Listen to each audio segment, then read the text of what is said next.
Isabel, halika, iha. Para sa iyo ito. Ang boses ni Marco ay malambing, punuan init na kailanman ay hindi narinig ni Althea na ginamit nito para sa kanya sa loob ng 3 taon nilang pagsasama. Sa gitna ng marangyang selebrasyon para sa kanilang anibersaryo, sa harap ng kanilang piling kaibigan at pamilya, tinawag ng sarili niyang asawa ang pangalan ng ibang babae. Naramdaman ni Althea ang paghigpit ng kanyang kamao sa ilalim ng mesa. Ang mamahaling tela ng mantel ay naguso sa kanyang palat. Isang pamilya na init ang gumapang sa kanyang pisngi, isang pamumulangang kahihiyan na pinilit niyang itago sa likod ng isang matigas na ngiti. Mula sa isang maliit na kahon na yari sa pelos, inilabas ni Marco ang isang kwintas. Kumikinang ang diamante nito sa ilalim ng ilaw kanilang mansyon. Bawat kislap ay tila isang patalim na tumutusok sa puso ni Althea. Si Isabel Santiago, ang matagal ng dating kasintahan ni Marco, ay lumapit na may isang mapangakit na ngiti. Ang kanyang mata ay nagpapahiwatig ng tagumpay habang tinitingnan si Althea. "Oh, Marco, hindi mo naman kailangang mag-abala," sabi ni Isabel. Ngunit ang kanyang tono ay nagsasabing ito mismo ang kanyang inaasahan. Para sa pinakamagandang babae sa gabing ito. Bulong ni Marco, sapat na para marinig ng lahat sa kanilang mesa. Inilagay niya ang kwintas sa leg ni Isabel. Napalakpakan ang mabisita, na tila ba ito ang pinakanatural na bagay sa mundo. Tumingin si Althea sa kanyang biyenan, si Doña Elvira Velasco. Nakangiti ang matandang babae. Isang ngiting kasing lamig ng yelo. Nang matama ang kanilang mga mata, bahagyang tumaas ang sulok ng labi ni Doña Elvira, isang tahimik na pakutya na nagsasabing, "Tingnan mo, wala kang halaga dito." Natapos ang gabi na parang isang mahabang bangungot. Pinilit ni Althea na ngumiti, tumanggap ng pakbati para sa isang anibersaryo na sa tingin niya ay isang malaking kasinungalingan. Bawat tawa, bawat pag-usap, ay parang ingay na lalong nakpapabigat sa kanyang dibdib. Nang sa wakas ay umalis na ang huling bisita, ang katahimikan sa mansyon ay naging mas nakabibingi. Ang dekorasyon ay naroon pa, ngunit ang kasayahan ay naglaho na, pinalitan ng isang malamig at mabigat na tensyon. Umaya si Althea sa kanilang silid tulugan. Inilapak niya sa ibabaw ng kama ang isang maliit na regalo, maingat na binalot. Ito ang kanyang regalo para kay Marco. Isang simpleng relo na may nakaukit na kanilang mapangalan at petsa ng kasal. Pinaipunan niya ito mula sa kanyang sariling sahod bilang isang doktor. Pumasok si Marco sa silid, tinatanggal ang kanyang kurbata na may iritasyon. Hindi man lang siya nito tinapunan ng tingin. "Marco," mahinang tawa ni Althea. May ibibigay ako sa'yo." Kinuha niya ang regalo at inabot ito sa kanya. Tiningnan ito ni Marco na parang isang basura. Kinuha niya ito, binuksan ng walang paingat, at tiningnan ang laman. Isang mapaklang tawa ang kumawala sa kanyang malabi. "Isang relo? Seryoso ka, Althea? Anong akala mo sa akin, hindi kayang bumili ng sarili kong relo?" "Hindi naman sa ganon, Marco. May engraving yan. Espesyal sana." "Walang espesyal sa gabing ito," putol niya, ang kanyang boses ay malamig at walang emosyon. Itinapon niya ang relo sa sahig. "Walang espesyal sa ating dalawa." Napayuko si Althea, pinipigilan ang mga luhang nagbabadiyang tumulo. "Bakit, Marco? Bakit mo ginagawa to? Anibersaryo natin." Humarap si Marco sa kanya, at sa mga mata nito, nakita ni Althea ang isang bagay na mas masakit pa sa galit ang kawalan ng pakialam. "Gusto mo malaman ang totoo?" Hinawakan niya ang panga ni Althea, mahigpit, masakit. "Kailan mo ba maintindihan, Althea? Hindi kita mahal. At hindi kita mamahalin." Bawat salita ay parang isang suntok sa kanyang sikmura. "Napilitan lang akong pakasalan ka dahil sa isang pagkakamali. Isang pagkakamali na ikaw ang may gawa." Sigaw niya. "Akala mo ba gugustuhin ko ang isang tulad mo kung may pagpipilian ako? Si Isabel. Siya ang mahal ko. Noon. At hanggang ngayon." Binitiwan niya ang kanyang panga ng may puwersa. Napaurong si Althea. Hawa ang kanyang namumulang pisngi. Kinuha niya ang maliit na kahon ng regalong bigay ni Althea at walang awang ibinato ito sa pader. Ang tunog ng nabasa na salamin ng relo ay sumabay sa pagdurog ng kanyang puso. "Umalis ka sa harapan ko," sabi ni Marco, ang bawat salita ay puno ng pakasuklam. "Ayokong makita ang pagmumuha mo." Hindi na napigilan ni Althea ang kanyang maluha. Tumakbo siya palabas ng silid, palabas ng mansyon. Hindi niya alam kung saan siya pupunta. Ang tanging alam niya ay kailangan niyang makalayo. Pumasok siya sa kanyang kotse at pinaharurot ito paalis. Bumuhos ang malakas na ulan na tila nakikidalamhati sa kanyang nararamdaman. Ang ngapatak nga ulan sa windshield ay kasabay nga agos ng kanyang ngaluha. Ang nga salita ni Marco ay pauli-ulit na umalingaw-ngaw sa kanyang isipan. Hindi kita mahal. Si Isabela ang mahal ko. Napilitan lang ako. Bawat salita ay nagiwan ng sariwang sugat. 3 taon. 3 taon siyang nagtiis, umasa, at naniwala na balang araw. Mamahalin din siya ni Marco. 3 taon ng pagpapanggap at pagtitiis sa pang-abuso ng niyang asawa at biyenan. At ngayong gabi, lahat ng iyon ay gumuho. Naging malabo ang kanyang paningin dahil sa maluha. Humahagulgol siya habang namamaneho, ang sakit ay napakabigat na halos hindi na siya makahinga. Sa gitna ng kanyang paghihinapis, isang nakakasilaw na ilaw ang biglang sumulpot sa kanyang harapan. Isang itim na sasakyan ang sumasalubong sa kanya, nawalan ng kontrol at umikot-ikot sa basang kalsada. Narinig ni Alte ang nakabibinging tunog ng nakikiskisang magulong, sinundan ng isang malakas na kalabog ng bakal na yumuyupi. Sa isang iglap, ang itim na sasakyan ay tumama sa isang puno at tumagilid. Ang nga gulong nito ay patuloy, paring umiikot sa hangin. Automatikong napapreno si Altia. Ang kanyang kotse ay huminto ilang metro lang mula sa naganap na sakuna. Ang buong katawan niya ay nanginginig. Ang sakit sa kanyang puso ay napalitan ng takot at pagkabigla. Katahimikan. Tanging ang patak ngang ulan at ang tunog ng kanyang humahangos na pahinga ang maririnig. Pagkatapos, ang kanyang pagiging doktor ang nanay. May mga tao sa loob ngang sasakyang iyon. Mga tao maaring nangangailangan ng tulong. Kahit nanginginig, tinanggal niya ang kanyang seatbelt at lumabas ng kotse, sinalubong ang malakas na buhos ng ulan. Tumakbo siya palapit sa nakabalitat na sasakyan. Nakala ang mabasa na salamin sa kalsada. Sumilip siya sa loob ng bintana. May isang lalaki sa driver's seat, walang mali, at duguan ang ulo. Sir! Sir, naririnig niyo po ba ako? Tawag niya, kinakapa ang pulso nito sa leg. May pulso pa. Mahina, pero mayroon. Kailangan niyang mailabas ang lalaki. Hinanap niya ang kanyang cellphone sa bulsa para tumawag ng tulong. Habang ginagawa niya iyon, ang kanyang mamata ay nanatili sa mukhang biktima. Kahit nababalot ng dugo at mga galos, mayroong pamilya sa marisas nito. Inilawan ngang kitlat ang madilim na gabi. Sa maikling sandaling iyon ng liwana, nakita ni Altea ng malinaw ang mukhang lalaking walang malay. Nanlaki ang kanyang mata. Ang kanyang pahinga ay biglang natigil. Ang cellphone ay nahulog mula sa kanyang nanginginig na kamay. Kilala niya ang mukhang ito. Ang buong Pilipinas ay kilala ang mukhang ito. Isang bulong ang kumawala sa kanyang ngalabi, halos hindi marinig sa gitna ng malakas na ulan. Diyos ko! Ang presidente. Ang unang nagising sa kamalayan ni Miguel Alfonso ay ang pamilya na amoy nga ospital. Antiseptiko. Isang bagay na kinasanayan na niya sa mga opisyal na pagbisita, ngunit ngayon, ang amoy ay tila mas matapang, mas personal. Sinubukan niyang imulat ang kanyang nga mata. Isang matinding kirot ang kumalat mula sa kanyang sentido pababa sa kanyang leg. Napangiwi siya. May marahan at ritmikong tunog sa kanyang tabi. Isang monitong ng puso. Dahan-dahan. Binuksan niya ang kanyang mamata. Puti ang lahat. Ang kisame.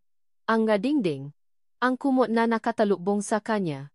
Nasa isang pribadong silid siya.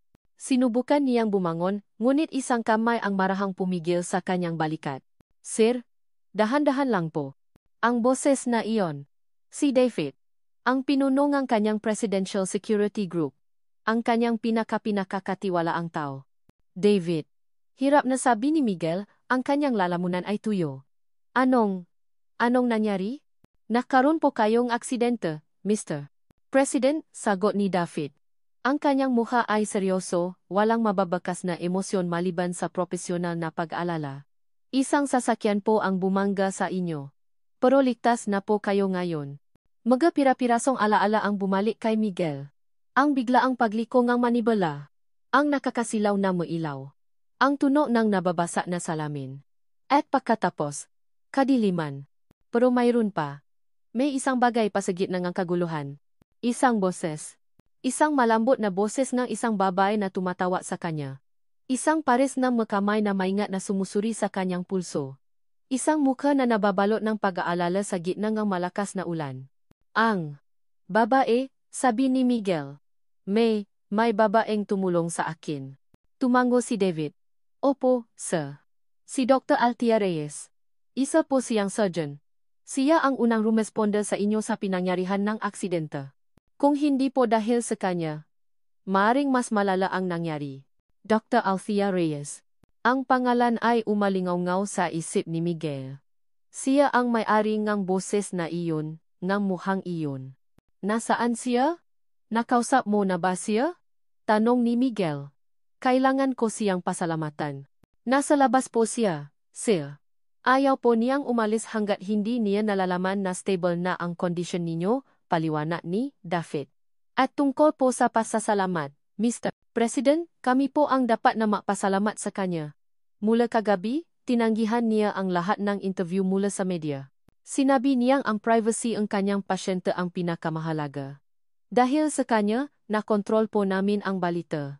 Ang alam lang ng publiko ay nakaroon kayo ng minor accident. Natigilan si Miguel. Sa mundo niya, ang bawat tao ay may motibo. Ang bawat tulong ay may kaakibat na presyo. Ngunit ang babaeng ito, isang estranghero, ay pinrotektahan siya ng walang hinihinging kapalit. Isang kakaibang pagtataka ang nagsimulang mabuo sa kanyang isipan. May isa pa po kayong dapat malaman, sir, pagpapatuloy ni David, ang kanyang boses ay bumaba. Base po sa aming inisyal na investigasyon. Mukhang hindi po ito isang simpleng aksidente. Tumingin si Miguel ng diretso kay David. Anong ibig mong sabihin? May nakita po kaming tamangang bala sa isa sa magulong ng sasakyan ninyo, sir. Ito po ay isang tangkang pakpatay. Isang malamig na pakiramdam ang gumapang sa katawan ni Miguel. Hindi ito bago sa kanya. Ang kapangyarihan ay laging may kaakibat na panganib. Ngunit ang isipin na ang babaeng tumulong sa kanya ay maaring nadamay sa panganib na ito ay nadulot ng isang hindi may paliwanag na galit sa kanyang dibdib. Bago pa siya makapagsalita, nakarinig sila ng maboses mula sa labas ng silid. Isang pagtatalo. Hindi mo ba maintindihan? Kailangan kong umalis. May trabaho ako. Napakunot ang no ni Miguel. Ang boses na iyon. Ito ang boses mula sa kanyang alaala. Ang boses ni Dr. Reyes. Sumunod ang isang mayabang at galit na boses ng isang lalaki. Trabaho? Mas mahalaga pa ba yan kaysa sa akin? Asawa mo ako, Althea. Dito ka lang sa tabi ko. Marco, pakiusap, huwag kang gumawang eksena dito. Ospital ito. Wala akong pakialam. Sigaw ng laki. Ang boses nito ay puno ng arogansya.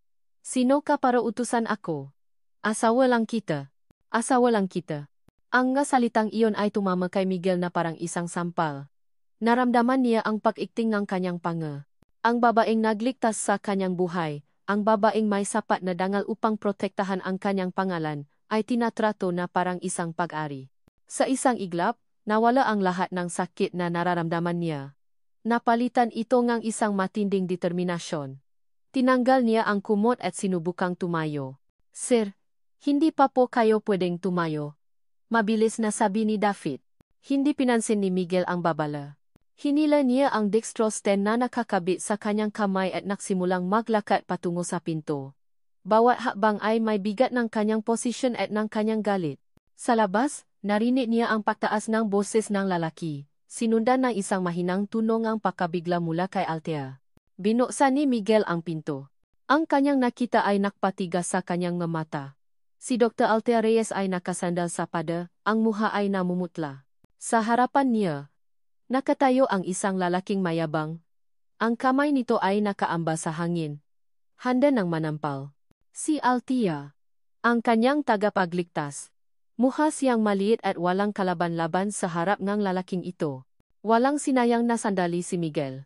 Humakbang siya palabas ng silid, ang kanyang presensya ay agad na pumuno sa pasilyo. Ang lahat ng ingay ay biglang tumigil. Natigilan ang lalaki, na nakilala ni Miguel bilang si Marco Velasco base sa MAGA briefing. Ang kamay nito ay nanatili sa hangin, nagyelo sa pakabigla nang makita kung sino ang nasa harapan niya. Ang kayabangan sa mukha ni Marco ay dahan-dahang natunaw, napalitan ng pagkalito, at pagkatapos ay ng isang hindi may tagong bakas ng takot. Ang kanyang bibig ay bahagyang bumukas. Ngunit walang salitang lumabas. Hindi inalis ni Miguel ang kanyang nga mata kay Marco, ngunit ang kanyang buong kamalayan ay nasa babaeng nasa likod niya ngayon. Sa gilid ng kanyang paningin, nakita niya si Althea na nakasandal pa rin sa pader, ang kanyang mga mata ay nanlalaki sa gulat, ang nga luha ay kumikinang sa gilid ng maito. Nakita niya ang pamumula sa braso nito, isang malinaw na bakas ng mahigpit na pakakahawa. Isang bagong busong ngalit ang kumulo sa loob ni Miguel, isang malami at kontroladong galit. Ito ang uri ngalit na hindi napapakita sa sigaw, kundi sa isang nakakakilabot na katahimikan. Dahan-dahan, ibinaba ni Marco ang kanyang kamay, na tila ba napaso. Sinubukan niyang ngumiti, isang pilit na ngiti na hindi umabot sa kanyang mga mata. Mr. President, kayo po pala. Hindi ko po inaasahan. Nagizing na po kayo. Hindi sumagot si Miguel. Hinayaan niyang manatili ang katahimikan, hinayaan niyang maramdaman ni Marco ang buong bigat ng kanyang presensya.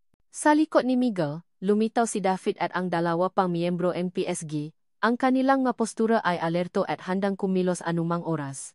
Pinasasabihan ko lang po ang asawa ko, Sir, nautal na paliwanag ni Marco, kinukumpas ang kamay patungo kay Althea. Medyo matigas lang po ang ulo niya minsan.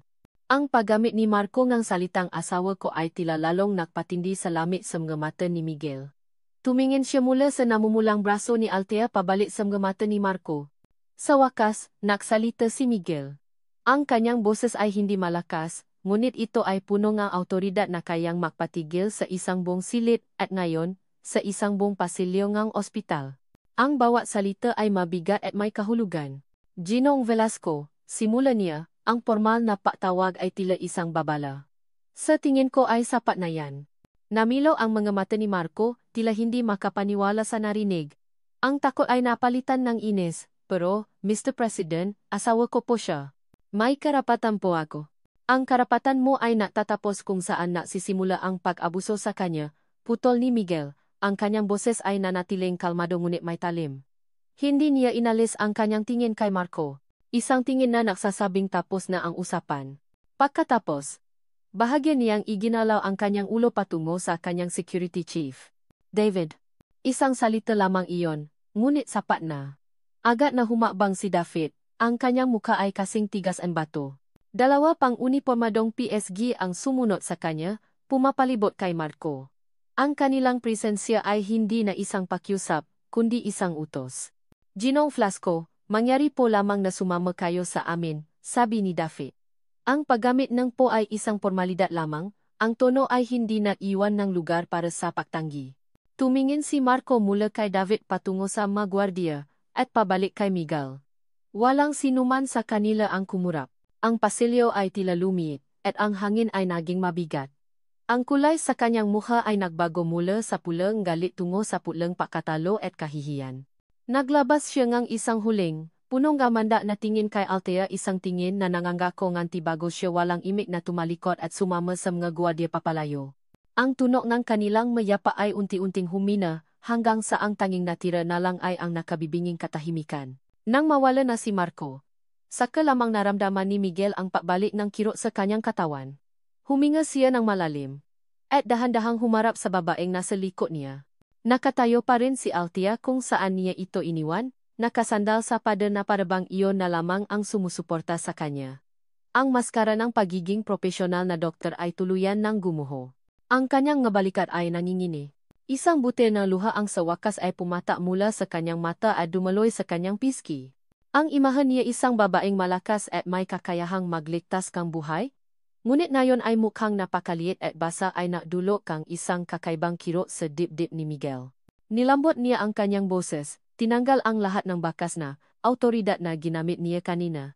Dr. Reyes, mahina niyang tawag. Ayos ka lang ba? Naangat ng tingin si Althea. Ang kanyang mata ay punong gulat, pasasalamat. At isang kalituhan na hindi niya kayang itago. Tumango siya ng marahan, hindi makapagsalita, na tila baka pa binuksan niya ang kanyang bibig, isang malakas na hagulgol ang lalabas. Sa pagtatakpo ng kanilang mga mata, naramdaman ni Miguel na ang koneksyon na nagsimula sa isang madilim at maulan na kasada ay lalo pang lumalim. Ito na ang pangalawang beses na nasaksihan niya ang kahinaan ng isa't isa. Biglang napangiwi si Miguel nang maramdaman ang isang matalas na kirot mula sa kanyang tagiliran. Napahawa siya rito. at bahagyang napasandal sa pader. Ang adrenaline mula sa confrontation ay nawawala na. Agad na naalarma si Althea. Ang pagiging doktor niya ay muling nanay. Mr. President, sabi niya. Ang kanyang boses ay puno ng pag-aalala. Lumapit siya. Ang kanyang nga kamay ay nakaamba na tulungan siya. Bumalik po kayo sa silid. Ang nasugat ninyo. Hindi pa po kayo dapat tumatayo. Hinayaan ni Miguel na alalayan siya ni Althea. Sa sandaling iyon, ang kanilang mapapel ay muling napalit. Siya ang kanyang pasyente. Ngunit pareho nilang alam, sa katahimikan ng pasilyong iyon, na may isang bagay na mas malaki ang nabuo sa pagitan nila, isang hindi inaasahang alyansa na magbabago sa takbo ng kanilang nabuhay. Inalalayan ni Althea si Presidente Miguel Alfonso pabalik sa kanyang kama. Ang awtoridad na ipinakita nito sa pasilyo kanina ay naglaho na, napalitan ng isang anyo ng pagod na pasyente. Ngunit ang respeto na naramdaman ni Althea para sa kanya ay mas lalo pang tumindi. Salamat po Dr. Reyes, sabi ni Miguel, humihinga ng malalim habang maingat na umupo. Trabaho ko po yun, Mr. President, sagot ni Althea, inaayos ang kumot nito. At kayo po ang dapat kong pasalamatan. Nakatitigan sila. Sa katahimikan, isang hindi sinasabing paunawa ang namagitan sa kanila. Nakita niya ang isang bagay sa mga mata nito, isang bagay na higit pa sa pasasalamat ng isang pasyente. Isang tunay na paalala. Hinawakan ni Miguel ang kanyang sariling pulsuhan, at pagkatapos ay marahan niyang itinuro ang braso ni Althea. Ang mamarka sa braso mo. Siya ba ang may gawa niyan? Napayuko si Althea. Ang pamumula sa kanyang balat, na kanina ay resulta ng pagkakahawa ni Marco, ay tila isang sigaw na hindi niya kayang bikasin. Hindi na niya kailangang sumagot, ang kanyang katahimikan ay sapat na. Althea, sabi ni Miguel. Ang paggamit sa kanyang unang pangalan ay nagbigay ng bigat sa masusunod niyang sasabihin. Iniligtas mo ang buhay ko. Ngayon, hayaan mong ako naman ang magligtas sa iyo. Isang mainit na pakiramdam ang dumaloy sa dibdib ni Althea, isang bagay na matagal na niyang hindi naramdaman. Paasa. Wala kang kasalanan sa nangyari, papatuloy ni Miguel. Hindi mo kailangang manatili sa isang sitwasyon kung saan ka sinasaktan. Maari kitang bigyan ng proteksyon. Isang lugar kung saan hindi ka niya magagalaw. Ang alo ay parang isang pangarap, isang pagtakas. Ngunit kasama nito ang takot. Ang takot sa kung ano ang sasabihin ng pamilya Velasco, ng lipunan. Ang takot sa gulo na maaring idulot niya sa buhay ng presidenta. Pero, paano? Halos pabulong niyang tanong. Huwag mo munang isipin yan, sabi ni Miguel, ang kanyang boses ay mahinahon ngunit may katiyakan. Ang kailangan mo lang gawin ay magdesisyon. Kapag nagdesisyon ka nang umalis, ako na ang bahala sa lahat. Umalis si Althea sa silid ng presidente na may bigat at gaan sa kanyang puso. Bigat dahil sa laking ang desisyon na kailangan niyang gawin, at gaan dahil sa unang pagkakataon sa loob ng 3 taon, naramdaman niyang mayroon siyang pagpipilian. Habang naglalakad siya sa pasilyo, na-vibrate ang kanyang cellphone. Nang makita niya ang pangalan sa screen, isang pamilya na kilabot ang gumapang sa kanyang likuran. Doña Elvira. Pinindot niya ang answer ng may pag-aalinlangan. Althea, nasaan ka? Ang boses ng kanyang biyenan ay matigas at puno ng pagkainis, walang bahid ng pag-alala. Umuwi ka dito ngayon din. Pinapahiya mo ang pamilya natin. Ano na lang ang sasabihin ng matao? Noon ang nasalitang ito ay sapat na para mangini siya sa takot. Ngayon iba na. Ang nasalita ni Miguel ay umalingaw-ngaw sa kanyang isipan. Hayaan mong ako naman ang magligtas sa iyo. Huminga ng malalim si Althea.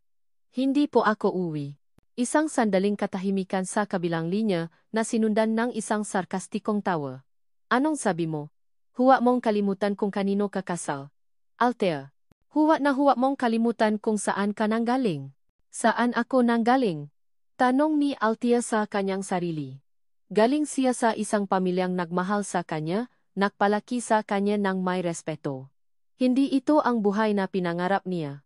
Alam ko po kung saan ako nanggaling, Doña Elvira, sabi ni Althea. Ang kanyang boses ay nanginginig ngunit may bagong determinasyon. At alam ko rin po kung saan ako hindi dapat manatili. Bago pa makasagot ang matanda, pinatay na ni Althea ang tawag. Napahawa siya sa kanyang dibdib, ang kanyang puso ay malakas na kumakabo. Ngunit hindi ito dahil sa takot. Ito ay dahil sa tapang. Ang simpleng pagpindot sa encall button ay parang isang deklarasyon ng kalayaan. Tapos na. Nakapagdesisyon na siya. Hindi na siya bumalik sa mansyon. Nakmaneho siya pawi sa dati niyang apartment, isang lugar na hindi na niya tinihan mula nang ikasal siya. Ang alikabok sa mamuebles ay saksi sa kanyang pagkawala. Ngunit sa halip na malungkot, naramdaman niyang nasa tamang lugar siya. Nag-text siya kay Presidente Alfonso. Isang maikling mensahe lang. Mr. President, nakapadesisyon na po ako. Gusto ko na pong gumalis. Ang sagot ay dumating kaagad. Maghintay ka sa labas na bahay ninyo sa loob na 1 oras. May susundo sayo. Mag-ingat ka. Uwi siya sa mansyon ng Velasco sa huling pagkakataon. Hindi para manatili, kundi para kunin ang mga bagay na mahalaga sa kanya at tuluyang isara ang kabanatang iyon ng kanyang buhay. Pagpasok niya sa malaking pinto na mansyon, nadatnan niya si Marco sa sala, uminom na alak. Ang mukha nito ay madilim. Nakbalik ka na pala, sabi ni Marco nang may pangungutya. Akala ko matapang ka na. Sumama ka na sa presidente mo. Hindi siya pinansin ni Althea. Dumiretso siya sa hagdanan. Huwag mo akong tatalikuran. Sigaw ni Marco, sumusunod sa kanya. Pumasok si Althea sa kanilang silid at kinuha ang isang malaking maleta. Sinimulan niyang ilagay ang kanyang madamit, magalibro, at ang kanyang diploma sa medisina. Iniwan niya ang lahat ng alahas at mamahaling gamit na bigay ng Velasco. Anong ginagawa mo? Tanong ni Marco, nakatayo sa may pintuan, ang kanyang tono ay nakbago mula sa pangungutya tungo sa pagkalito. Althea, anong ginagawa mo? Umalis ka na. Sabi ni Althea. Hindi tumitingin sa kanya. Hindi. Sigaw ni Marco, at sa isang iglap, nasa harapan na niya ito. Hinawakan niya ang braso ni Althea. Hindi ka alis, naintindihan mo ba? Hindi ka pwedeng umalis. Ang dati niyang takot ay napalitan ng pagod. Pagod na sa masiga. Pagod na sa mabanta. Hinila niya ang kanyang braso palayo. Tumingin siya ng diretso sa mga mata ni Marco. Tapos na tayo, Marco. Ayoko na. Nakita ni Althea ang gulat sa mga mata ng asawa. Tila ngayon lang nito naintindihan na seryoso siya. Ang kanyang pagiging kalmado ay mas nakapapabali dito kaysa sa anumang siga. Dahil ba sa kanya? Sabi ni Marco, ang kanyang boses ay puno ng selos at galit. Dahil sa presidente. Ipapapalit mo ako sa kanya. Hindi na sumagot si Althea.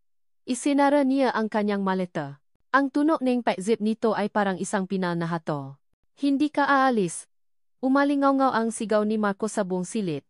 Hinawakan niya ang maleta. Sinusubukang agawin ito. Ngunit bago pa niya magawa iyon, isang malinaw at malakas na tunog ng doorbell ang pumutol sa tensyon. Nakatinginan sila. Alam ni Althea kung sino iyon.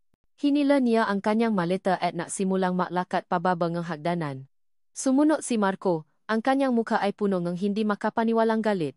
Pagbukas ni Althea ang pinto, isang lalaking nakasuot ng itim na suit si David ang bumungat sa kanya, kasama ang 2 pang gwardiya. Sa likod nila, nakaparada sa tapat mismo ng gate, ay isang itim na sasakyan na may sagisa ng pagkapangulo. Isang sasakyang hindi maaring pakamalan. Natigilan si Marco. Napatingin siya mula sa mga gwardiya patungo sa sasakyan at pabalik kay Althea. Ang lahat ng kulay ay nawala sa kanyang mukha. Walang sinabing salita si David. Kinuha lamang niya ang malita mula sa kamay ni Althea. Naglakad si Althea palabas ng pinto, hindi lumilingon. Ang bawat hakbang palayo sa bahay na iyon ay parang isang hakbang patungo sa kanyang sarili. Narinig niya ang boses ni Marco sa kanyang likuran, desperado na ngayon. Althea, sandali. Mag-usap tayo. Ngunit hindi siya huminto. Napatuloy siya sa paglakad hanggang sa makarating siya sa nakabukas na pinto ng sasakyan. Pumasok siya sa loob. Ang pinto ay marahang naksara, na siyang pumutol sa lahat ng ingay mula sa labas. Sa loob ng sasakyan, mayroong katahimikan. Isang ligtas na katahimikan. Mula sa bintana, nakita niya si Marco, nakatayo sa may pintuan ng mansyon, basang-basa sa ambon na nagsisimulang mahulog mula sa langit. Nakatingin ito sa sasakyan habang dahan-dahan itong umaandar papalayo, ang kanyang mukha ay isang maskara ng pagkabigla at pagkatalo, na tila ba ngayon lang niya napagtanto kung ano ang tuluyan nang nawala sa kanya. Isinara ni Althea ang kanyang mga mata, at sa unang pagkakataon, huminga siya ng malaya. Ang biyahe ay tahimik. Hindi ito ang katahimikang nakakabingi na puno ng tensyon, kundi isang katahimikang kailangan nilang dalawa. Para kay Miguel, ito ay isang pansamantalang pagtakas mula sa bigat ng pagiging presidente. Para kay Althea, na nakaupo sa tabi niya sa passenger seat, ito marahil ang unang pagkakataon sa loob ng maraming taon na ang katahimikan ay nangangahulugang kaligtasan. Pinili ni Miguel na siya mismo ang magmaneho, kasama ang isang backup na sasakyan ng PSG na hindi kapansin-napansing sumusunod sa kanila. Kailangan niya ito. Ang simpleng akto ngang pahawa sa manibela, ang pagkontrol sa kanilang destinasyon, ay isang bagay na personal. Dinala niya si Althea sa isang pribadong bahay pahingahan ng gobyerno na bihirang gamitin, isang lugar na nakatago sa isang baybayin sa Batangas. Hindi ito isang palasyo, kundi isang simpleng modernong bahay na gawa sa salamin at kahoy, na nakaharap mismo sa dagat. Ang tanging maririnig ay ang ugong ng alon at ang huni ng hangin. Pagbaba nilaen sa sakyan, nakita ni Miguel ang pakamangha sa mga mata ni Althea habang tinitingnan nito ang tanawin. Tila ba ngayon lang ulit ito nakakita ng bukas na kalawakan? Dito ka muna mananatili, sabi ni Miguel. Ligtas ka dito. May mga tauhan na naabang para sa kanila, ngunit inutusan sila ni Miguel na hayaan silang dalawa. Kinuha niya ang maleta ni Althea at dinala ito sa loob. Ang loob ng bahay ay malinis at simple. Ang nga dingding na salamin ay nabibigay daan sa liwanag ng araw at sa aso na tanawin ng dagat na maging bahagi ng silid. Maari mong piliin ang kahit anong kwarto na gusto mo. Sabi niya. Pakiramdam mo ay nasa bahay ka. Tumango si Althea, ang kanyang nga mata ay naglalakbay sa paligid, puno ng hindi makapaniwalang pasasalamat. Sobra-sobra na po ito. Mr. President, Miguel na lang. Kapat tayong dalawa lang, sagot niya, isang alok na ikinagulat nilang dalawa. At pagkatapos ang lahat nangyari, sa tingin ko pareho nating kailangan ng pahinga mula sa magkapormalidad. Kinabukasan, magang nagising si Miguel. Ang mga sugat niya ay kumikirot pa rin, ngunit mas magaan ang kanyang pakiramdam. Paglabas niyang kanyang silid, nakita niya si Althea sa may balkonahe, nakatingin sa pagsikat ng araw. Hindi na niya suot ang damit na puno ng masasamang alaala, kundi isang simpleng puting bestida na kasama sa magamit na ipinadala ni Miguel sa bahay. Naramdaman niya ang isang kakaibang paggaan sa dibdib. Sa halip na tawagin ang staff dumiretso siya sa kusina. Nahanap siya ang maitlog, tinapay, at kape. Ang paggalaw ay pamilya. Isang bagay na ginagawa niya nung hindi pa siya nakatira sa Malacanang. Ilang minuto ang lumipas, ang amoy ng bagong timplang kape at pritong itlog ay lumutang sa hangin. Nilingon siya ni Althea, may pagtataka sa kanyang mukha. Nag-abala ka pa. Hindi ito abala, sabi ni Miguel, inilapa ang dalawang plato sa maliit na mesa sa balkonahe. Ito ang pinakamalapit sa normalidad na mararanasan ko sa mahabang panahon. Samahan mo ako. Umupo sila at nagsimulang kumain sa katahimikan. Ngunit ngayon, ang katahimikan ay komportable na. Pagkatapos na ang musal, naglakad sila sa dalampasigan. Nakayapa si Althea, hinahayaan ang ngaalon na dumaan sa kanyang ngapa. Nakita ni Miguel kung paano unti-unting nawawala ang tensyon sa kanyang ngabalikat. Alam mo, pagsisimula ni Miguel, ang pagiging presidente ay ang pinaka-nakakapag-isang trabaho sa mundo. Napapaligiran kang maraming tao. Pero wala kang tunay na makausap. Tumingin sa kanya si Althea. Ang kanyang nga mata ay puno ng pag-unawa. Hindi ko po maisip ang bigat na pasan-pasan ninyo araw-araw. Minsan, ang pinakamabigat na bahagi ay hindi ang nga desisyon, kundi ang pagpapanggap na malakas ka sa lahat ng oras. Pag-amin niya. Ito ang pinaka-personal na bagay na sinabi niya sa isang taong hindi niya kapamilya o matagal ng kaibigan. Ngunit sa piling ni Althea, parang tama lang na sabihin ito. Nagpatuloy sila sa paglalakad. Pagkatapos, isang bagay ang nangyari na nagpatigil kay Miguel. Ngumiti si Althea. Hindi isang pilit na ngiti, hindi isang malungkot na ngiti. Isang tunay, malawak na ngiti habang pinapanood niya ang isang ibon na lumilipat malapit sa tubig. Ang ngiting iyon ay tila nagbigay ilaw sa buong dalampasigan. At sa unang pagkakataon, naramdaman ni Miguel ang isang bagay na matagal na niyang kinalimutan. Kapayapaan. Kinagabihan, habang si Althea ay nakaupo sa sala at nagbabasa ng isang libro, tumuno ang cellphone ni Miguel. Lumayo siya ng kaunti para sagutin ito. Si David, "Sir, mayroon na po kaming paunang ulat," sabi ni David sa kabilang linya. "Anong nalaman ninyo?" Tanong ni Miguel, ang kanyang boses ay bumalik sa pagiging seryoso. "Ang Velasco Corporation po ay malapit ng bumasa. Lubok po sila sa utang, sir. Sama dokumento, nasimula ang kanilang mga problema 3 taon na ang nakakaraan. Sa parehong taon na ikinasal si Ginoong Velasco kay Dr. Reyes. Napatingin si Miguel kay Althea. Naabala pa rin sa kanyang pagbabasa. Ang piraso ang puzzle ay nagsimulang makabit-kabit sa kanyang isipan. Ang kasal ay hindi lang dahil sa isang pagkakamali. Ito ay isang negosyo. Isang desperadong habang para iligtas ang isang bumabaksak na imperyo. Naramdaman niya ang isang matinding galit para kay Althea. Ginamit siya. Ipapatuloy niyo ang investigasyon, utos ni Miguel. Alamin niyo ang lahat. At David, isama niyo na sa investigasyon si Senator Damian Santiago. Gusto kong malaman ang koneksyon niya sa mga Velasco. Pagkatapos ng tawag, bumalik si Miguel sa sala. Nakita niyang nakatulo na si Althea sa sofa. Ang libro ay nakapatong sa kanyang dibdib. Ang kanyang mukha ay payapa, walang bakas ang sakit at takot na nakita niya sa ospital. Umupo siya sa isang silya sa tapat niya at pinamasdan siya. Sa liwanag ng ilawan, mukha siyang anghel na napagod sa pakikipaglaban. Naramdaman ni Miguel ang isang matinding pagnanais na protektahan siya, hindi lang mula kay Marco, kundi mula sa buong mundo. Isang pakiramdam na higit pa sa tungkulin. Isang bagay na hindi niya lubos na maintindihan, ngunit alam niyang totoo.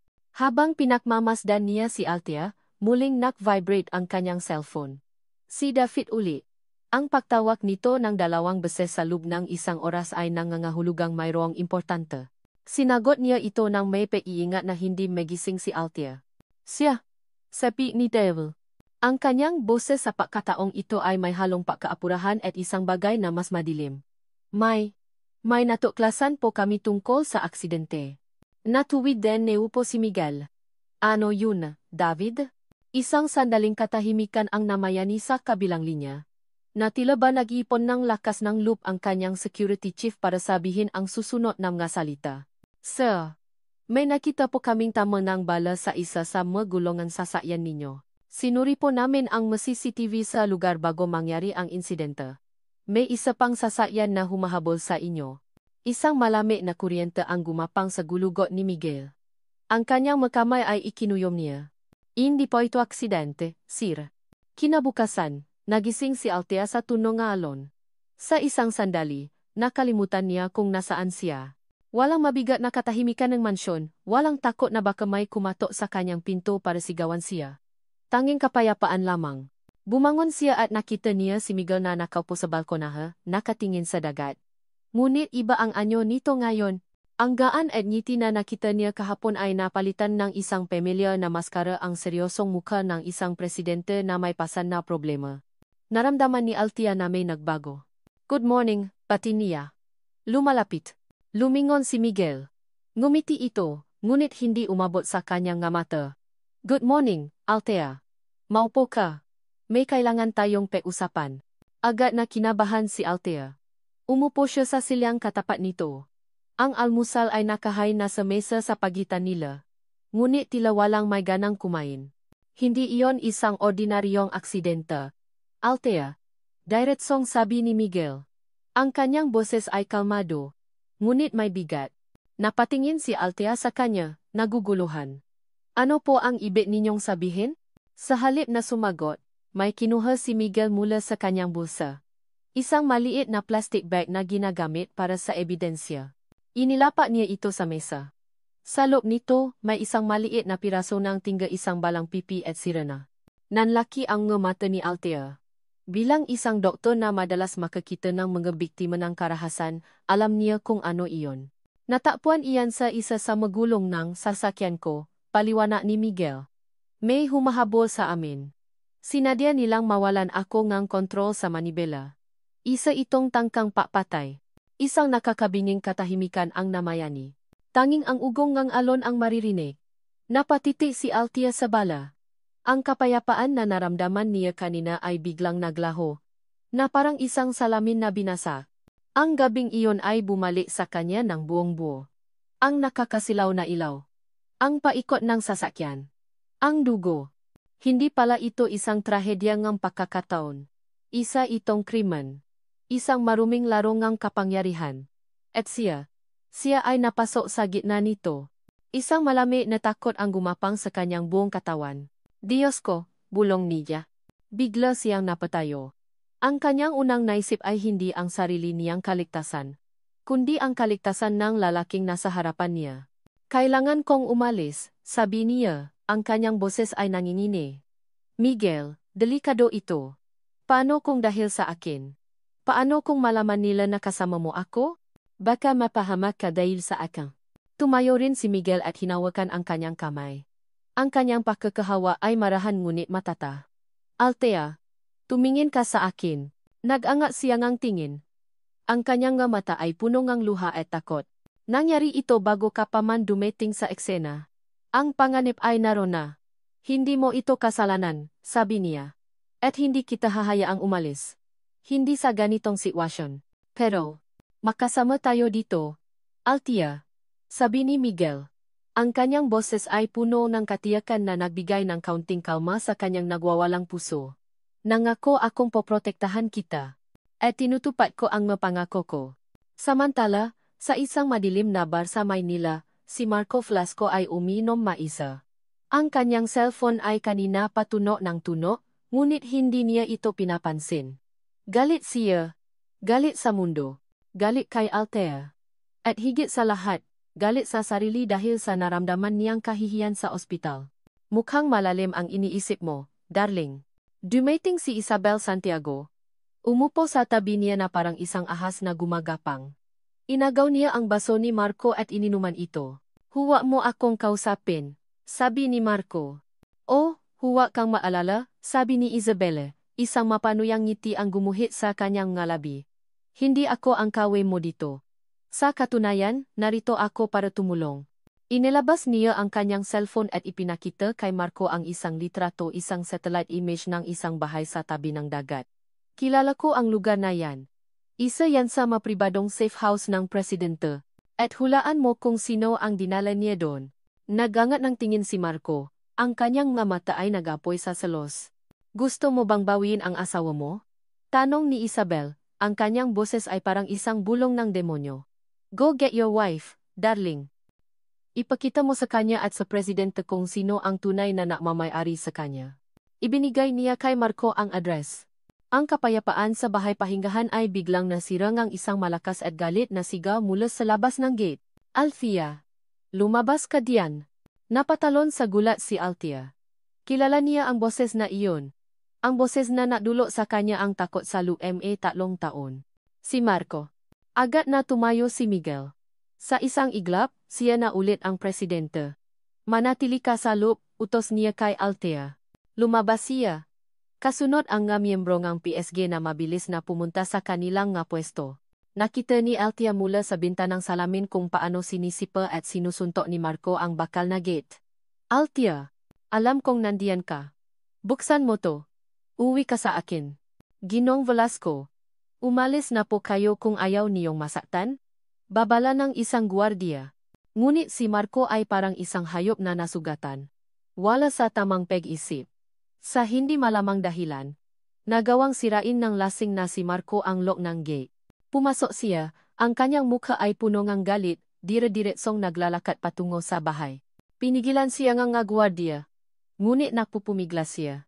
Asawa ko ang kinukuha ko. Wala kayong karapatan. Hindi na natiis ni Althea.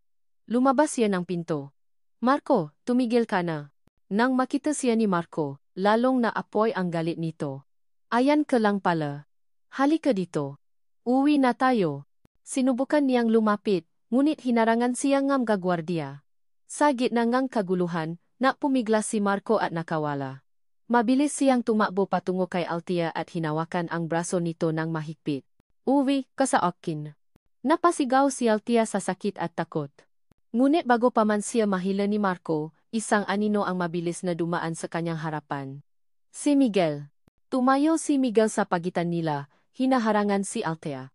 Inilagay niya ang kanyang kamay sa balikat ni Marco, ang kanyang pakakahawa ay kalmado ngunit may puwersang bakal. Ang mata ni Miguel ay madilim at malami. Tumingin siya ng diretso kay Marco. Dr. Reyes is under my protection, sabi ni Miguel. Ang kanyang boses ay mababa at puno ng panganib. One more step, and you will be dealing with the entire presidential security group. Ang masalita ni Miguel ay bumitin sa hangin, kasing bigat ng maitim na ulap na nababadyang madalan ng isang malakas na bagyo. Si Marco, na kanina ay parang isang nawawalang toro, ay natigilan. Ang puwersa sa pagkakahawa ni Miguel sa kanyang balikat ay hindi masakit, ngunit ito ay isang hindi matitina na pada. Napatingin si Marco sa mga mata ni Miguel. Hindi niya nakita ang galit ng isang karibal, kundi ang malamig na awtoridad ng isang pinuno ng estado. Sa likod ni Miguel, ang mamiyembrong PSG ay nakahanda na. Ang kanilang kamay ay malapit sa kanilang baril. Sa isang iglap, napatanto ni Marco na hindi ito isang simpleng away mag-asawa. Ito ay isang komprontasyon laban sa pinakamakapangyarihang tao sa bansa. Ang kanyang katapangan, na pinalakas ng ala at selos, ay unti-unting naglaho. Dahan-dahan niyang binitiwan ang braso ni Althea. Ilabas niyo siya, utos ni Miguel kay David, hindi inaalis ang tingin kay Marco. Dinala nga gwardiya si Marco papalayo, na hindi nananlaban pa. Ang tanging naiwan ay ang kanyang mata na punong galit at pagbabanta, nakatutok kay Althea. Nang mawala na si Marco, saka lamang naramdaman ni Althea ang pangingini ng kanyang buong katawan. Napasanda siya sa pada, ang kanyang matuhod ay tila babak sa anumang oras. Mabilis na lumapit si Miguel sa kanya. Althea, ayos ka lang? Tanong niya, ang kanyang boses ay puno na ulit ng pag-aalala. Nakita niya ang pulang marka sa braso nito, mas matingkat pa kaysa sa dati. Hindi na napigilan ni Althea ang kanyang ngeluha. Umiyak siya hindi dahil sa sakit, kundi dahil sa pagod at sa wakas, sa kaligtasan. Ito ang unang pagkakataon na may isang taong ipinagtanggol siya ng ganito. Sa halip na magsalita, ginawa ni Miguel ang isang bagay na hindi inaasahan. Hinila niya si Althea sa isang yakap. Natigilan si Althea. Ang kanyang ulo ay nakasupsop sa dibdib ni Miguel. Naramdaman niya ang tibok ng puso nito, malakas at kalmado. Naamoy niya ang isang bahagyang pabango, isang amoy ng kapangyarihan at seguridad. Sa loob ng ilang sandali, hinayaan niyang yakapin siya. Hinayaan niyang maramdaman ang init at proteksyon na matagal na niyang hinahanap. Ligtas ka na, bulong ni Miguel sa kanyang buhok. Nandito ako. Hindi kita pababayaan. Nang humiwalay sila, nakatitigan sila. Ang distansya sa pagitan nila ay lumiit. Nakita ni Miguel ang pasasalamat sa mamata ni Althea. Nakita ni Althea ang isang bagay na mas malalim sa mamata ni Miguel, isang damdamin na hindi niya pa nakikita dati. Ang tensyon ng sandali, ang panganib na kanilang pinagdaanan, ang kalmadong hatid ng paglubo ng araw, lahat ay nagsama-sama. Dahan-dahang inilapit ni Miguel ang kanyang muha sa kanya. Hindi ito isang kilos na puno ng pagnanasa, kundi isang marahan at naalangan na paggalaw. Naghihintay. Nagtatanong. Hindi umiwas si Althea. Ipinikit niya ang kanyang mata. At sa ilalim ng kulay kahel na langit, ang kanilang mga labi ay natakpo. Ito ay isang halik na hindi naapoy. Ito ay isang halik na puno ng pangunawa, ng pasasalamat, ng dalawang kaluluwang pagod na sa wakas ay nakahanap ng isang kanlungan sa isa-isa. Isang halik na nagsasabing, naintindihan kita. Nakikita kita. Samantala, sa isang mamahaling opisina sa Senado, ipinakita ngang isang katulong kay Senator Damian Santiago ang isang serye ngang litrato. Ang nga ito ay kuha mula sa malayo, malabo, ngunit malinaw ang ipinapakita. Si Presidente Miguel Alfonso at si Dr. Althea Reyes na makayakap sa balkonahe ng bahay pahingahan. Ang huling litrato ay isang mas malabong kuha ng kanilang pahali. Isang malamig na ngiti ang sumilay sa mga labing senado. Perpekto! Kinuha niya ang kanyang cellphone at tinawagan ang isang kilalang editor ng isang tabloid. Mayroon akong kwento para sayo, sabi niya. Isang kwentong yayanig sa buong Pilipinas. Kinabukasan, ang kapayapaan sa bahay pahingahan ay tuluyang nawasak. Si Miguel at Althea ay nag-aalmusal nang tumawag si David kay Miguel, ang kanyang boses ay punong kakaalarma. Sir, buksan niyo po ang TV. Kahit anong channel. Kinabahan si Miguel. Binuksan niya ang telebisyon. At doon, sa bawat news channel, ang kanilang mamuha ang nakabandera. Skandal sa palasyo. Ang lihim na relasyon ng presidente at ng asawa ni Ginong Velasco. Ipinalabas ang mga litratong kuha ni Senator Damian. Ang mga larawan na kinuha sa tamang anggulo ay nakmuhang patunay ng isang matagal ng relasyon. Ipinalabas din ang video kung saan si Marco Velasco ay umiyak sa harap ng media.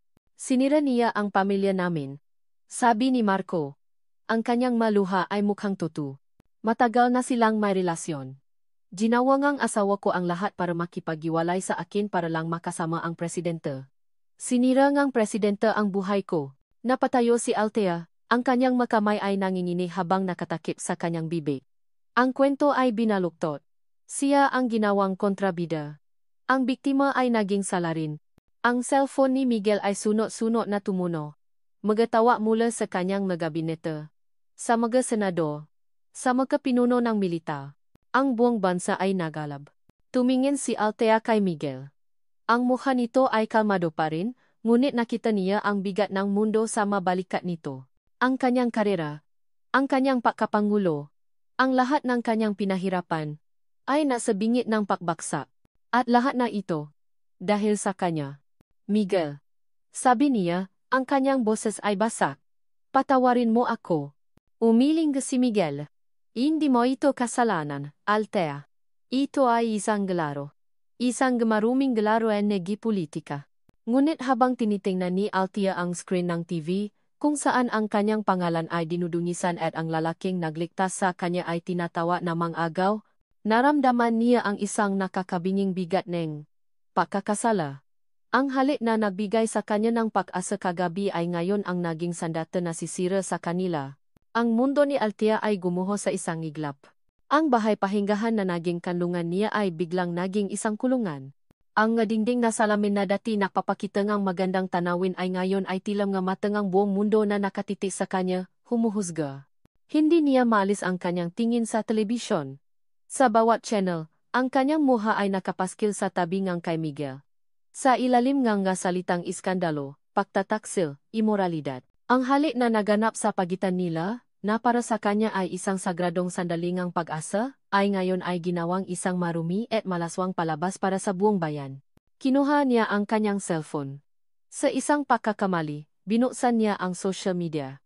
Ang kanyang pangalan ay trending. Ngunit ang mga komento ay parang mabatong ibinabato sa kanya. Gold digger. Para lang habol sa presidenta. Ang kapal nga mukha. May asawa na, lumalandi pa. Huwa iboto ang sinumang may kaunayan sa babaeng yan. Salot sa lipunan. Nakakaawa si Mr. Velasco. Halatang mahal na mahal niya ang asawa niya. Bawat salita ay isang hiwa sa kanyang kaluluwa. Itinapon niya ang cellphone sa sofa na para siyang napaso. Napahawa siya sa kanyang dibdib, nahihirapang huminga. Kasalanan niya ito. Kasalanan niya ang lahat. Althea, huwag mong pakinggan ang ngayan. Pumasok si Miguel sa silid. Ang kanyang mukha ay pagod ngunit determinado. Ang kanyang cellphone ay hindi tumitigil sa pag-ring. Nakarinig si Althea ang mapira-pirasong salita mula sa kanyang mapakikipausap, impeachment, public apology, political suicide. Hindi mo ito kasalanan, sabi ulit ni Miguel, lumalapit sa kanya. Plinano ito. Isa itong patibong. Ngunit hindi na siya marinig ni Althea. Ang tanging naririnig niya ay ang boses ng pagdududa sa kanyang isipan. Paano kung tama sila? Paano kung ako nga ang may kasalanan? Siya ang nagdala ang gulo sa buhay ni Miguel. Ang lalaking nagligtas sa kanya mula sa impyerno ay ngayon ay nasusunog sa apoy na siya mismo ang nagsimula. Ang bigat ng pagkakasala ay parang isang malaking bato na dumadagan sa kanyang puso, unti-unti itong dinuduro. Sa gitna ng kaguluhan, muling tumuno ang kanyang cellphone. Isang hindi rehistradong numero. Naalangan man, sinagot niya ito. Hello? Oh, kumusta na ang munting Cinderella sa kanyang palasyo sa tabi ng dagat? Ang boses na iyon. Malamig. Mapanggutya. Ang boses ni Doña Elvira. Nanigas si Althea. Anong kailangan ninyo? Ako. Wala. Tumawa ang matanda. Gusto ko lang makita kung masaya ka na. Tingnan mo ang ginawa mo. Althea. Sinira mo ang isang mabuting tao. Ang presidente. Ang kanyang pangalan ay nadungisan dahil sa isang makati at desperadang babaeng tulad mo. Dapat ay nanahimik ka na lang sa isang tabi. Ngayon, pati ang buong bansa ay idinamay mo sa iyong kahihiyan. Bawat salita ni Doña Elvira ay isang patalim na tumatagos sa kanyang puso, pinipilipit ang sakit na nararamdaman na niya. Tandaan mo ito, Althea. Kahit kailan, hindi ka magiging karapat-dapat para sa kanya. Isa ka lang hamak na manggagamot na nakamaling pumasok sa mundo namin. At lahat ng hinahawakan mo, nasisira. Pinatay nga matanda ang tawag. Ngunit ang kanyang nga salita ay nanatili, umalingaw-ngaw sa isipan ni Althea. Lahat ng hinahawakan mo. Nasisira. Iyon na. Iyon ang katotohanan. Sinira niya si Marco. At ngayon, sinisira niya si Miguel. Isang desisyon ang nabuo sa kanyang isipan. Isang malamig at desperadong desisyon. Kung siya ang lason, kailangan niyang alisin ang kanyang sarili sa buhay ni Miguel. Kung ang kanyang presensya ang nagdudulot ng suno, kailangan niyang siya mismo ang pumatay nito. Kailangan niyang magsakripisyo. Kinagabihan, nagpanggap si Althea na kalmado na. Sinabi niya kay Miguel na magpapahinga na siya. Ngunit salok ngang kanyang silit, hindi siya natulog. Hinintay niyang lumalim ang gabi. Hinintay niyang tumahimik ang buong bahay. Kumuha siya ng isang piraso ng papel at isang panulat. Ang kanyang makamay ay nanginginig habang nagsusulat siya. Miguel, patawarin mo ako. Patawarin mo ako sa gulong idinulot ko sa buhay mo. Hindi ko kailanman sinadya. Ang tanging ginusto ko lang ay ang makatakas, at sa aking pagtakas, ikaw naman ang ikinulong ko sa isang sitwasyong hindi mo dapat danasin. Tama sila. Hindi ako para sayo. Ang pag-ibig na nagsisimula sa ganitong paraan ay hindi kailanman magiging tama. Kailangan kong gawin ito. Kailangan kong itama ang napakakamali ko. Ito lang ang tanging paraan para malinis ang pangalan mo. Huwag mo akong alalahanin. At higit sa lahat, huwag mo akong hanapin. Salamat sa lahat. Salamat sa pagpapakita mo sa akin na posible palang maging malaya. Althea. Inilapa niya ang sulat sa ibabah ng kanyang unan. Sa tabi nito, maingat niyang inilagay ang jacket na ipinahiram sa kanya ni Miguel noong unang gabi. Ang simbolo ang protection na ngayon ay kailangan na niyang iwan. Dahan-dahan, lumabas siya ng kanyang silid. Ang nga gwardiya ay nakaposte sa labas ng bahay. Ngunit sa loob, mas maluwag. Naglakad siya ng walang ingay, dumaan sa likurang pinto na patungo sa hardin. Nang makalabas na siya sa gate, kinuha niya ang kanyang cellphone at tinawagan ang numero ng isang kilalang mamahayag, isang babaeng kilala sa kanyang integridad. Ms. Castro?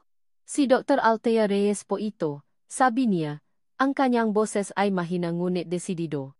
Gusto ko pong magsalita. Sasabihin ko ang lahat, pero sa isang kondisyon, kailangan po nating makita ngayon din.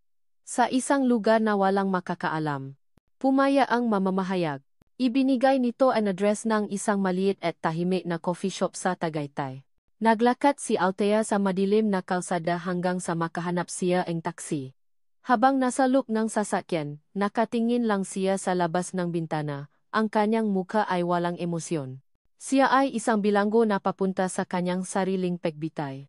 Malapit na siya sa Tagaytay ng isang itim na van ang biglang humarang sa kanilang daan. Pinipilit ang taksi na huminto sa gilid ng kalsada. Kinabahan ang taxi driver. Kinabahan si Althea. Bumukas ang pinto ng van. Dalawang malalaking lalaki ang bumaba at lumapit sa taksi. Dr. Reyes, pinapasundo po kayo, sabing isa sa kanila, ang kanyang boses ay walang emosyon. Sino kayo? Hindi ako sasama sa inyo. Sigaw ni Althea. Ngunit hindi na siya nakapalapa.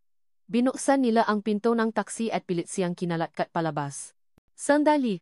Saan nino ako dadaling? Tanongin niya. Nagipupumiglas. Ang pintuan fan sa kilid ay bumukas. Isang ilaw mula sa loob ang tumama sa isang figura na nakaupo sa dilim. Dahan-dahan, lumabas ito sa liwanag. Isang babaeng matanda, nakasuot ng mamahaling damit. Ang kanyang mukha ay may isang ngiting nagpapahiwating ng tagumpay. Si Doña Elvira. Saan ka pupunta? Querida. Tanong ng matanda. Ang kanyang boses ay puno ng pait at pakutya. Akala mo ba makatakas ka ng ganon kadali? Ang unang naramdaman ni Miguel ay ang lami. Ang kamay sa silid ni Althea ay maayos na, masyadong maayos. Ang gamit nito ay wala na. Tanging ang jacket na ipinahiram niya at isang nakatuping piraso ng papel ang nakapatong sa ibabaw ng unan. Kinuha ni Miguel ang sulat, ang kanyang makamay ay bahagyang nangingini. Bawat salita ay parang isang suntok sa kanyang sikmura. Patawarin mo ako. Kailangan kong itama ang mga pagkakamali ko. Huwag mo akong hanapin. Ang puso niya ay tila piniga. Hindi ito pagkakasala. Ito ay pagsasakripisyo. Isang sakripisyo na hindi niya hahayaang gawin ni Althea. Nilukot niya ang papel sa kanyang kamao. Ang kalungkutan ay mabilis na napalitan ng isang malami at matinding determinasyon. Ang pagiging presidente niya ay nawala, napalitan ng isang lalaking handang gawin ang lahat para sa babaeng mahal niya. Ang kanyang unang tawag ay hindi sa kanyang gabinete, kundi kay David. Nawawala si Althea, sabi niya. Ang kanyang boses ay kalmado ngunit may nakatagong baksi. Umalis siya. Mag-iwan kang 2 tao dito. Ang lahat ng iba pa, sumama sa akin. Hanapin ninyo siya, David. Gamitin ninyo ang lahat ng resources ng gobyerno. I-trace ninyo ang cellphone niya, kausapin ang lahat ng taxi driver, I-check ang bawat CCTV. I don't care what it takes. Find her. Now. Samantala, sa mansyon ng mga Velasco, gumising si Marco na may matinding sakit ng ulo at mas matinding bigat sa kanyang dibdib. Ang kanyang pag-iyak sa telebisyon ay isang palabas na isinulat ni Isabel at ng kanyang ina, ngunit ang sakit ng pagkawala ni Althea ay totoo. At ang kahihiyan sa pagpapalaya sa kanyang gwardiya ni Miguel ay sariwa pa. Pababa na siya nga hagdanan nang marinig niya ang boses ng kanyang ina mula sa library, may kausap sa telepono. "Oh, Damian. Nasa amin na siya," sabi ni Doña Elvira. Walang nakakaalam. Ang tanga kong anak ay tulo pa, lasing na lasing. Natigilan si Marco sa may pinto, nakikinig. Magaling, sagot ng boses sa kabilang linya. Si Senator Damian Santiago. Hayaan mo siyang manatili diyan. Kapag handa na ang media para sa kanyang confession, saka natin siya ilalabas. Aminin niya ang lahat.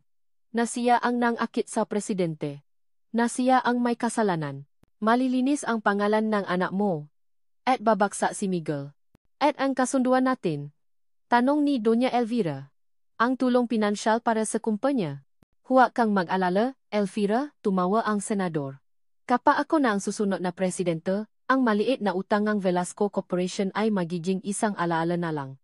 Kontrolin mo lang ang manugang mo, at ako na ang bahala sa presidente.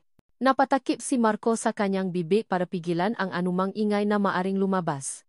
Ang buong mundo niya ay gumuho sa sandaling iyon. Ang kasal niya. Ang galit niya kay Althea. Ang kanyang pagiging biktima. Lahat ay isang kasinungalingan. Ginamit siya. Ginamit ng sarili niyang ina. Si Althea ay hindi ang kontrabida. Siya ay isang biktima. Katulad niya.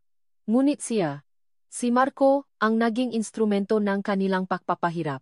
Isang matinding pagsisisi ang bumalot sa kanya, sinundan ng isang nag-alap na galit. Galit sa kanyang ina. Galit kay Senator Damian. Dahan-dahan. Kinuha niya ang kanyang cellphone. Binuksan ang voice recorder. At itinapat ito sa siwang ng pinto. Kailangan niya ng pruweba. Mabilis ang naging aksyon ng Presidential Security Group. Sa loob lamang ng isang oras, natunto nila ang huling lokasyon ng cellphone ni Althea at ang taxi na sinakyan nito. Ang driver, natakot, ay ikinuwento ang lahat ang paharang ng itim na van, ang mga lalaking kumuha kay Althea, at ang pagkakakilanlan ng babaeng nautos nito. Isang lumang bodega sa labas ng lungsod. Isang ari-arian na nakapangalan sa isang shell company na may kaugnayan kay Senator Damian Santiago. Hindi na nahintay si Miguel. Pinangunahan niya ang convoy. Ang kanyang nga mata ay nakatutok sa daan, ang kanyang isip ay nakatuon sa isang bagay, ang mailigtas si Althea. Walang ingay na pinalibutan ng PSG ang bodega. Sa isang senyas mula kay Miguel, sabay-sabay nilang sinipa ang nga pinto. Sa loob sa gitna na isang malawak at malikabok na espasyo. Nakaupo si Althea sa isang silya. Nakatayo sa tabi niya si Doña Elvira. Sa isang sulok, nakatayo si Senator Damian Santiago, ang mukha ay puno ng pakabigla at galit sa biglaang pagdating nila. "Miguel!" sigaw ni Althea, "napatayo." "Get away from her," sabi ni Miguel, ang kanyang boses ay mababa at mapanganib, nakatutok kay Doña Elvira. Tumawa si Senator Damian. "Anong karapatan mong pumasok dito, Mr. President? Ito ay isang pribadong pag-ari. At ang pinag-uusapan dito ay hindi politika. This is a family matter." "Tapos na ang laro mo, Damian," sabi ni Miguel, humahabang palapit. "Alam ko na ang lahat. Ang tangkang pagpatay sa akin. Ang pagsasawatan ninyo ni Elvira. Ang paggamit ninyo kay Althea. Your political career is over." Namutla ang Senado. Si Doña Elvira naman ay hinila si Althea. "Huwag kang maniwala sa kanya. Althea, halika. Umuwi na tayo." Ngunit sa pagkakataong ito, hindi na napatina si Althea. Hinila niya ang kanyang braso ng buong lakas. Tumingin siya ng diretso sa mga mata ng kanyang biyenan. Ang kanyang mga mata ay hindi na nakpapakita ng takot, kundi ng tapang na isinilang mula sa sakit. Hindi na ako natatakot sa inyo, sabi niya. Sa gitna ng tensyon, sa sandaling akala ng lahat ay may magaganap na masama, isang malakas na tunog ang umalingaw-ngaw. Ang malaking pinto ng bodega ay dahan-dahang bumukas. Lahat ay napalingon. Nakatayo sa may pintuan si Marco, ang kanyang muka ay puno ng determinasyon na hindi pa nakikita ni Althea dati. Sa kanyang kamay, hawak niya ang kanyang cellphone, ang screen nito ay nagpapakita ng isang voice recording na tumatakbo. Tumingin siya sa kanyang ina, ang kanyang mata ay puno ng sakit at pakasuklam. Itigil niyo na to, Mama, sabi niya, ang kanyang boses ay malinaw at matatek. May recording akong lahat. Ang salita ni Marco ay bumaksak na parang isang bomba sa gitnang bodega, nagwasak sa lahat na titirang kasinungalingan. Ang recording mula sa kanyang cellphone ang naging huling piraso ng ebidensya na tuluyang nagdiin kina Senator Damian Santiago at Doña Elvira Velasco. Sa isang iglap, ang Senado na kanina'y mayabang ay naging isang desperadong lalaki. Si Doña Elvira naman ay napaluhot sa sahe. Ang kanyang maskara ng pagiging isang makapangyarihang matriarch ay tuluyan ng nabasag. Nagiwan ng isang babaeng talunan at puno ang put. Walang naganap na karahasan. Ang kanilang pagkatalo ay tahimik at tiyak. Kinuha sila ng autoridad. Ang buong bansa ay nagising sa isang balitang mas malaki pa sa iskandalo, isang balitang ang paksasabuatan, korupsyon, at tangkang pakpatay sa pinakamataas na pinuno ng bansa. Makalipas ang ilang linggo, humupa na ang bagyo. Ang pangalan nina Damian at Elvira ay naging simbolo ng pagkaganit, habang ang pangalan ni Althea ay unti-unting nililinis ng katotohanan. Ngunit para kay Miguel, hindi pa iyon sapat. Inanunsyo niya ang isang pambansang press conference. Habang papalapit ang araw na iyon, kinakabahan si Althea. Nanatili siya sa isang tahimik na lugar, malayo sa media, sa ilalim pa rin proteksyon ni Miguel. Sigurado ka ba dito? Miguel, tanong niya isang gabi. Hindi mo kailangang gawin to. Mananahimik na ang mga tao. Tumingin si Miguel sa kanya. May mga bagay na kailangang itama, Althea. At may mga bagay na kailangang ipaglaban. Dumating ang araw ng press conference. Nakaupo si Althea sa isang pribadong silid sa Malacanang, pinapanood ang lahat mula sa isang monito. Ang kanyang puso ay kumakabo sa bawat pek-flash ng kamera. Lumabas si Miguel sa entablado, hindi bilang isang akusado, kundi bilang isang leader. Kalmado. May dignidad. Sinagot niya ang lahat ng tanong tungkol sa investigasyon. Ngunit sa huli, humingi siyang isang sandali para magsalita ng personal. Huminga siya ng malalim at tumingin ng diretso sa pangunahing kamera, na parabang kinakausap niya ang bawat isang Pilipino sa kanilang tahanan. At para kay Althea, tila ba siya lang ang kinakausap nito. Nitong mga nakaraang linggo, maraming nasabi tungkol sa aking pribadong buhay, at tungkol sa isang taong nadamay sa isang sitwasyong hindi niya ginusto, simula ni Miguel. Ngayong malinaw na ang katotohanan sa likod ng mga paratang, mayroon lang akong isang bagay na gustong sabihin tungkol kay Dr. Althea Reyes. Isang sandaling katahimikan. Si Dr. Althea Reyes ay isang bayani. Iniligtas niya ang aking buhay sa bingit ng kamatayan ng walang pag-aalinlangan. Siya ay isang babaeng may pambihirang tapang, dignidad, at kabutihang loob. Siya ay isang biktima na pilit ginawang kontrabida. Ang kahihiyan ay hindi dapat mapunta sa kanya, kundi sa mataong gumamit at nanakit sa kanya. Napahawa si Althea sa kanyang bibig, ang kanyang mata ay napuno ng luha. At papatuloy ni Miguel, isang bahagyang ngiti ang sumilay sa kanyang labi. May nararamdaman ako para sa kanya. Hindi ko itatanggi yan. Ang pahanga ko sa kanya bilang isang tao ay lumalim at naging isang bagay na mas personal. Kung ang pagmamahal sa isang taong katulad niya ay isang kasalanan sa mata ng politika, kung gayon, handa akong harapin ang anumang parusa. Dahil si Dr. Althea Reyes, siya ang babaeng mahal ko. Ang buong press room ay natigilan. Ang flash ng kamera ay tumigil. Sa sandaling iyon, hindi siya ang presidente. Siya si Miguel, isang lalaking ipinaglalaban ang kanyang paibig. Pagkatapos ng press conference, isang tao ang naghihintay kay Althea sa labas ng silid. Si Marco. Ito ang unang pagkakataon na nakita sila mula nung gabi sa bodega. Ang kayabangan sa mga mata nito ay wala na, napalitan ng isang malalim na kalungkutan at pagsisisi. Althea, sabi niya. Wala ko dito para manggulo. Gusto ko lang ibigay ito sa iyo. Inabot niya ang isang malaking brown envelope. Binuksan ito ni Althea. Sa loob, naroon ang kanilang annulment papers, pirmado na niya. Patawarin mo ako, sabi ni Marco, ang kanyang boses ay basag. Sa lahat ng sakit na idinulot ko sa iyo. Naging bula ako, Althea. Naging isang duwat. Hindi ko nakita ang halaga mo hanggang sa nawalat ka na sa akin. Tumingin si Althea kay Marco, wala na ang galit, wala na ang takot, tanging awa na lamang ang nararamdaman niya. Sana mapatawad mo ako balang araw, sabi ni Marco. At sana maging masaya ka. Maging masaya ka. Althea, you deserve it. Tumalikot si Marco at naglakad papalayo, isang aninongang lalaking minsan niyang kinatakutan. Sa pag-alis nito, naramdaman ni Althea ang huling hiblangang nakaraan na tuluyan ng naputo. Malaya na siya. Ilang araw ang lumipas, bumalik si Althea sa ospital. Bumalik siya sa kanyang tunay na pagkatao, isang doktor. Sinalubong siya ng kanyang kasamahan hindi ng panghuhusga, kundi ng respeto at pahanga. Habang suot niya muli ang kanyang puting coat, naramdaman niya ang pagiging buo. Hindi na niya kailangan ng isang lalaki para iligtas siya. Dahil natakpuan na niya ang lakas sa kanyang sarili. Isang gabi, nakatayo si Althea sa balkon na hanggang malatyanyang, nakatingin sa mailawng lungsod. Lumapit si Miguel sa kanyang tabi. Hindi sila nausap. Hinawakan lang niya ang kamay ni Althea. Hindi sila ang presidente at ang kanyang kabit.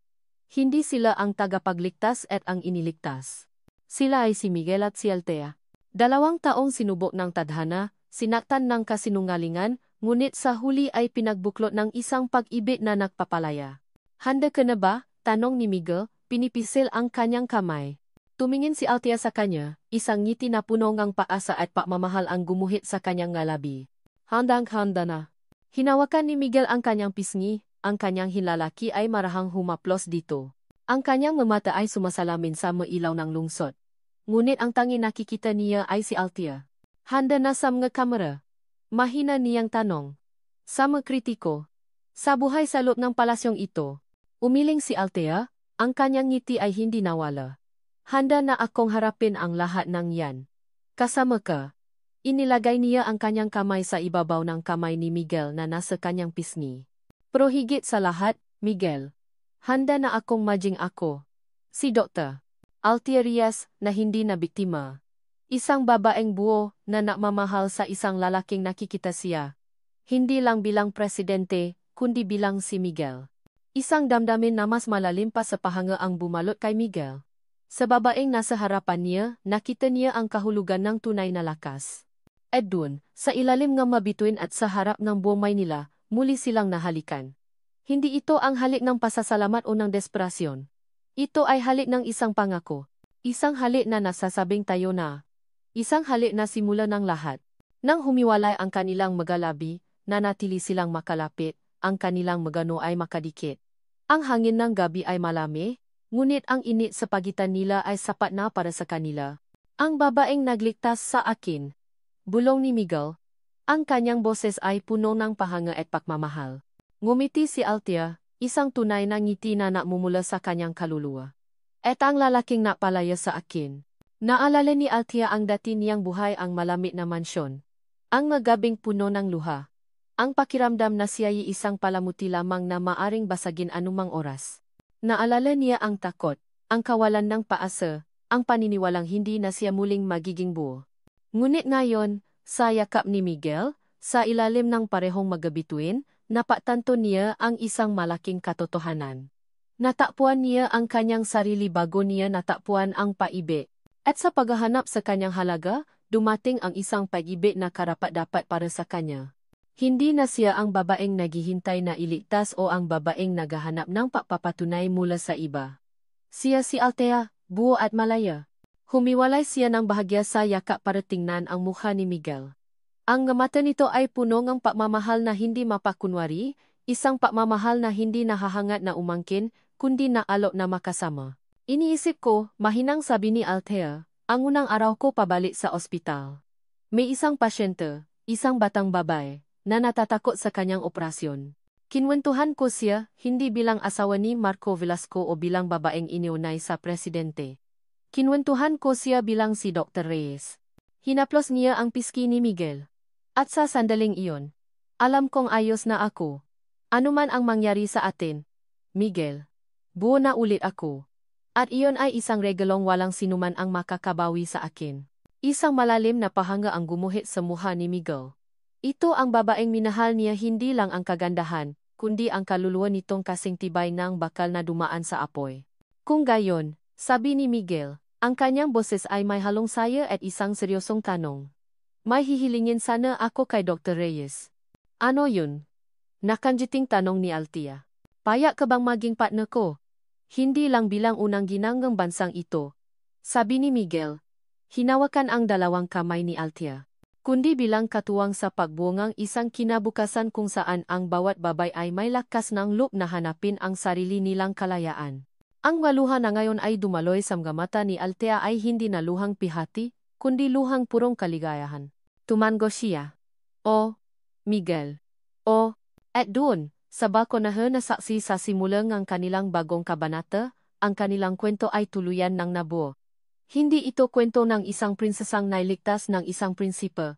Ito ay kwento ang isang reyna na itinayo ang kanyang sariling kaharian at ang isang hari na natakpan ang kanyang tahanan sa tabi nito. Magkasama, haharapin nila hindi lang ang mahamon ng isang bansa, kundi ang mapangako ng isang pag-ibig na nakpapalaya, nakpapagaling, at nakbibigay liwanag sa pinakamadilim na gabi.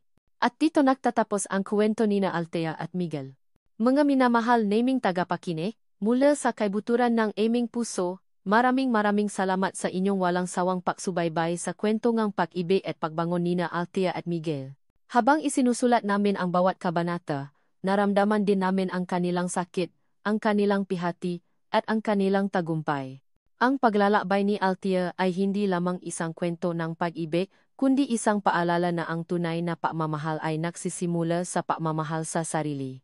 Ito ay isang paalala na sa bawat isa sa atin, lalo na sa mga kababayan, ay may nakatagong lakas para bumangon mula sa pinakamadilim na nakaraan.